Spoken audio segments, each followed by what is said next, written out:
On le sait, Bernard Tapie se bat courageusement depuis plusieurs mois contre la maladie. Atteint d'un cancer de l'estomac, l'homme de 75 ans a subi une lourde intervention en janvier et devrait prochainement reprendre la chimiothérapie, lorsque son état de santé se sera stabilisé.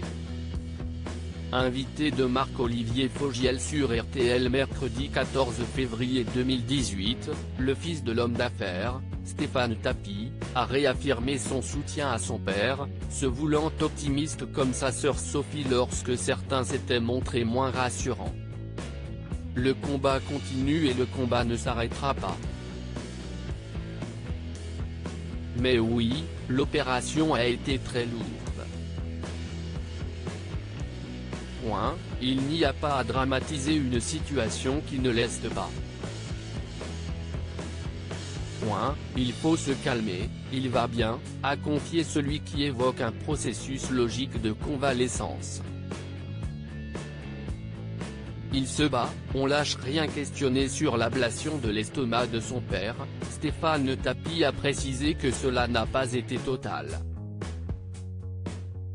Ils lui ont laissé un morceau.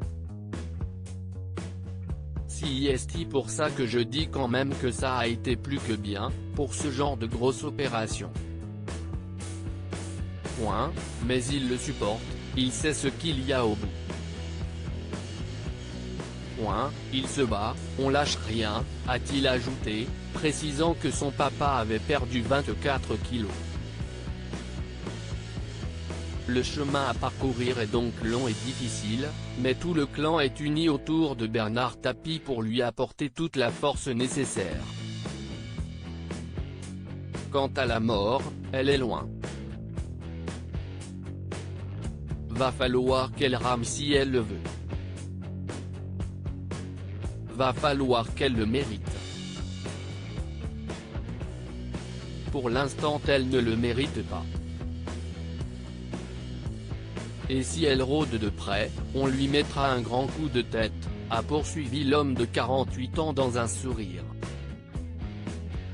Stéphane Tapie a terminé son entretien en assurant que le cancer n'empêchait pas son papa de continuer ses affaires au quotidien. La maladie ne lui prend pas toute sa journée, la maladie le calme de temps en temps dans la journée.